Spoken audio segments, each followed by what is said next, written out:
Hello दोस्तों, आप सभी का स्वागत है आपके अपने YouTube channel study with Satish में। दोस्तों, आप सभी का स्वागत है आज की हिस्ट्री की क्लास में। आज हम पढ़ेंगे भारत में हुए कुछ महत्वपूर्ण युद्धों के बारे में। ठीक है, ये ऐसे के ऐसे ही पूछे जाते हैं। काफ़ी इंपॉर्टेंट टॉपिक रहने वाला है आप लोगों के वीडियो के लिए।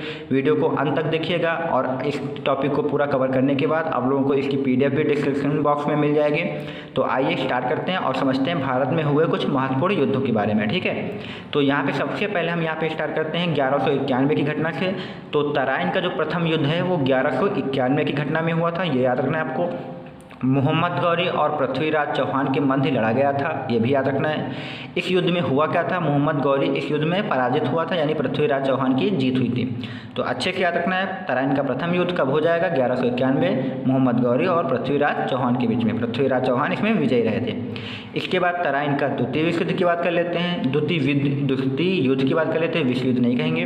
तो 1192 में इसकी घटना हुई थी। ये भी पृथ्वीराज चौहान और मोहम्मद गौरी के बीच लड़ा गया था। इसमें पृथ्वीराज चौहान पराजित हो गए थे और मोहम्मद गौरी ने इन्हें बंदी बना लिया था। ठीक है, ये याद रखना है।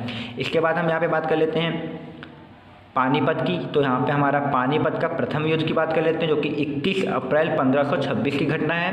ये बाबर व इब्राहिम लोधी के मध्य हुआ था और इसमें बाबर की विजय हुई थी और इब्राहिम लोधी पराजित हुए थे। ठीक है, ये आपको याद रखना है युद्ध के।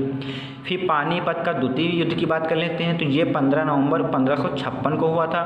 हेमू के नेतृत्व में अफगान सेना थी और बैरम खां के नेतृत्व में मुगल सेना थी। ठीक है, इन दोनों के मध्य हुआ था। इसमें मुगल सेना विजय हुई थी, ये भी आपको याद रखना है। पानीपत का द्वितीय युद्ध 15 नवंबर 1556 को। ठीक है, यहाँ पर एक युद्ध हमारा छूट गया था जो कि सीरियल वाइज से था, चंदावर का युद्ध। इसको यहाँ पे देख लेते हैं। तो चंदावर का युद्ध हुआ था हमारा 1194 में, जस्ट हमारा दूसरा तराइन के युद्ध के बाद। मोहम्मद गौरी ने जयचंद को पराजित किया था। ठीक है, हम मोहम्मद गौरी के डिस्कस कर रहे थे पृथ्वीराज चौहान के साथ, तो उसी के साथ में आपको ये भी पढ़ लेना है चंदावर का युद्ध। तो मोहम्मद गौरी ने जयचंद को पराजित किया था। आप सभी को थोड़ी सी घटना बता दें कि मोहम्मद गौरी ने पृथ्वीराज चौहान को जो हराया था वो जयचंद की सहायता से ही हराया था, यानी मोहम्मद गौरी ने जयचंद का सहायता ली थी, तब जाके पृथ्वीराज चौहान को हराया था। और अंत में हुआ क्या, मोहम्मद गौरी ने जयचंद पर ही हमला कर दिया था। ठीक है, तो ये युद्ध है, इसमें कोई किसी का सगा नहीं होता है। आप देख सकते हैं जयचंद ने पृथ्वीराज चौहान के साथ धोखा किया था और मोहम्मद गौरी ने बाद में जयचंद के साथ भी धोखा किया। ठीक है, चंदावर का युद्ध 1194 हो जाएगा। इसके बाद बात कर लेते हैं यहाँ पे खानवा का युद्ध और चंदेरी के युद्ध की बात कर लेते हैं। तो खानवा का युद्ध हमारा 17 मार्च 1527 को हुआ था। बाबर और मेवाड़ के शासक राणा सांगा के बाद हुआ था। इसमें बाबर विजय रहे थे, ये भी याद रखना। खानवा का युद्ध 17 मार्च 1527 को बाबर विजय रहे थे। ठीक है, फिर चंदेरी के युद्ध की बात कर लेते हैं। 19 जनवरी 1528 को हुआ चंदेरी का युद्ध। बाबर और मोदी नारायण के बीच में हुआ था। तो मोदी नारायण इसमें हार गए थे और बाबर विजयी रहे थे। ठीक है, तो चंदेरी की युद्ध 19 जनवरी 1528 को बाबर जीते थे। ठीक है, फिर बात कर लेते हैं यहाँ पे घाघरा के युद्ध की। तो घाघरा के युद्ध में बाबर ने बिहार के शासक महमूद लोधी को हराया था, यानी बाबर और महमूद लोधी के मध्य ये युद्ध लड़ा गया था 1529 में, घाघरा का युद्ध। ठीक है, इसमें बाबर विजयी रहे थे। ठीक है, ये आपको अच्छे से याद रखना है। इसके बाद हम और डिस्कस कर लेते हैं यहाँ पे। तो आइए दोस्तों, यहाँ पे बात कर लेते हैं चौसा के युद्ध की। तो चौसा का युद्ध 26 जून 1539 को हुआ था।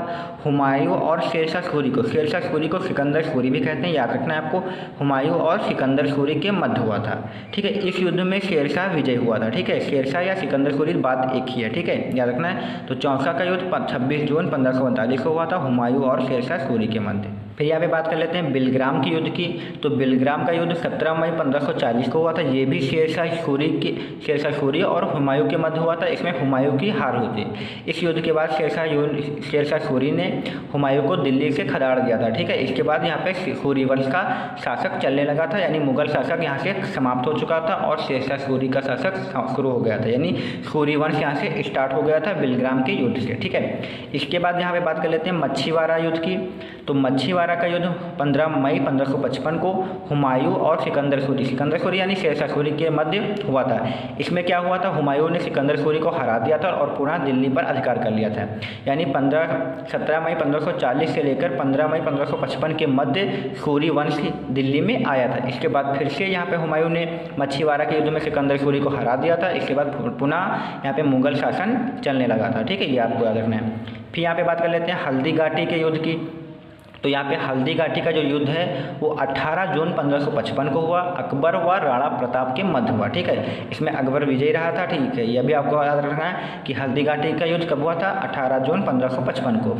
इसके बाद कर्नाटक का प्रथम युद्ध याद रखना 1746 से 48 के मध्य हुआ था, और कर्नाटक का द्वितीय युद्ध 1749 से 1754 के मध्य हुआ था। ठीक है, फिर इसके बाद यहाँ पे बात कर लेते हैं कर्नाटक के तृतीय युद्ध की। तो कर्नाटक का तृतीय युद्ध 1758 से 1763 के मध्य हुआ। इस युद्ध का कारण क्या था यार, आपको याद रखना 1756 ईस्वी में यूरोप में सप्तवर्षीय युद्ध का आरंभ होना था। ठीक है, इन युद्धों में हम यहाँ पे ये नहीं कह सकते कि किन दो के मध्य हुआ, तो यहाँ पे ये विश्व स्तर पर चल रहे थे युद्ध थे, इसलिए यहाँ पे हमने डिस्कस नहीं किया है। तो आपको सिर्फ और सिर्फ डेट याद रखना है। कर्नाटक का पहला युद्ध 1746 से 48 के बीच याद रखना है। कर्नाटक का द्वितीय युद्ध 1749 से 54 के बीच में। कर्नाटक का तृतीय युद्ध 1758 से 1763 के बीच में। ठीक है, सप्तवर्षीय युद्ध आरंभ होने के कारण इसका आरंभ हुआ था। ठीक है, इतना आपको याद रखना है। फिर यहाँ पे बात कर लेते हैं ब्लैक होल कांड की और प्लास्टिक के युद्ध की बात कर लेते हैं यहाँ पे। ठीक है, तो यहाँ पे देख लीजिए, यहाँ पे ब्लैक होल कांड जो कि 20 जून 1756 की घटना है, इंपॉर्टेंट घटना है, कलकत्ता में हुई थी, आपको अच्छे से याद रखना है। ठीक है, ब्लैक होल कांड आपको अच्छे से याद रखना है। ठीक है, इसके बाद बात कर लेते हैं प्लासी के युद्ध की। तो प्लासी का युद्ध आपको 23 जून 1757 में हुआ था। इसमें ब्रिटिश ईस्ट इंडिया कंपनी व बंगाल के नवाब, ठीक है, आपको याद रखना है, बंगाल के नवाब की सेना के मध्य युद्ध लड़ा गया था। ठीक है, प्लासी का युद्ध किसके बीच हुआ था, 23 जून 1757 को ब्रिटिश ईस्ट इंडिया कंपनी और बंगाल के नवाब की सेना के मध्य हुआ था। ठीक है, इस युद्ध में ब्रिटिश ईस्ट इंडिया कंपनी विजय रही थी। ठीक है, आपको अच्छे से याद रखना है प्लासी के युद्ध 1757 23 जून। ठीक है, इसके बाद और देख लेते हैं कुछ इंपॉर्टेंट क्यों यहाँ पे फ्रेंड्स बात कर लेते हैं पानीपत के तृतीय युद्ध की। तो पानीपत का जो तृतीय युद्ध था वो 14 जून 1761 को हुआ था। अहमद शाह अब्दाली ने मराठों को हराया था, यानी अहमद शाह अब्दाली और मराठों के मध्य हुआ था, जिसमें अहमद शाह अब्दाली विजय रहा था। पानीपत का तृतीय युद्ध जून 1761 को हुआ था। ठीक है, बक्सर का युद्ध याद रख लीजिए 22 अक्टूबर 1764 को हुआ था। अच्छे से याद रखना है, बक्सर का युद्ध कब हुआ था, 22 अक्टूबर 1764 को हुआ था। ठीक है, इसके बाद बात कर लेते हैं प्रथम मैसूर युद्ध और द्वितीय मैसूर युद्ध की। तो प्रथम मैसूर युद्ध 1767 से 69 तक, यानी 2 सालों तक चला था। हैदर अली व अंग्रेजों के मध्य हुआ था। ठीक है, इस युद्ध के दौरान यहाँ पे मद्रास की संधि की गई थी। मद्रास की संधि के द्वारा इस युद्ध की समाप्ति की गई थी। ठीक है, हैदर अली व अंग्रेजों के मध्य प्रथम मैसूर युद्ध 67 से 69 के बीच हुआ था, मद्रास की संधि के द्वारा समाप्त हुआ था।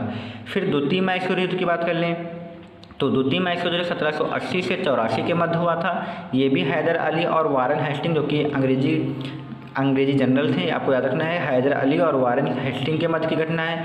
इस युद्ध का भी समापन 4 साल बाद मंगलौर की संधि के बाद हुआ था। ठीक है, अच्छे से याद रखना कि मंगलौर की संधि कब हुई थी, तो 1884 याद रखना है। ठीक है, तीसरा युद्ध यहाँ पे देख लेते हैं तृतीय मैसूर युद्ध।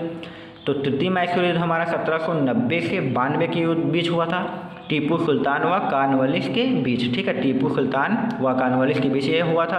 कॉर्नवालिस आपको सभी को पता है कि गवर्नर जनरल थे भारत के, जिनकी कब्र गाजीपुर में है, आपको यह भी याद रखना है अच्छे से। तो ये युद्ध रंगपट्टम की संधि के द्वारा खत्म हुआ था, जो कि 1792 में हुआ था। ठीक है, आपको याद रखना कि रंगपट्टम की जो संधि है वो कब हुई थी, 1792, यानी जिस वर्ष युद्ध समाप्त हुआ उस संधि के द्वारा ही युद्ध की समाप्ति हुई। ठीक है, इतना याद रखना है। फिर यहाँ पे चतुर्थ मैसूर युद्ध की बात कर लेते हैं यहाँ पे। तो चतुर्थ मैसूर युद्ध जो कि 1799 में हुआ था, टीपू सुल्तान और लॉर्ड वेलेस्ली के बीच हुआ था, जिसमें टीपू सुल्तान की हार हुई थी।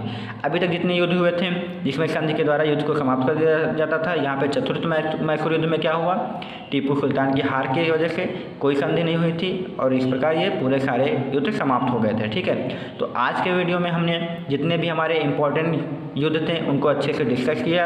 अगर आप सभी को ये वीडियो पसंद आया तो प्लीज़ चैनल को लाइक, सब्सक्राइब और दोस्तों में शेयर करिए।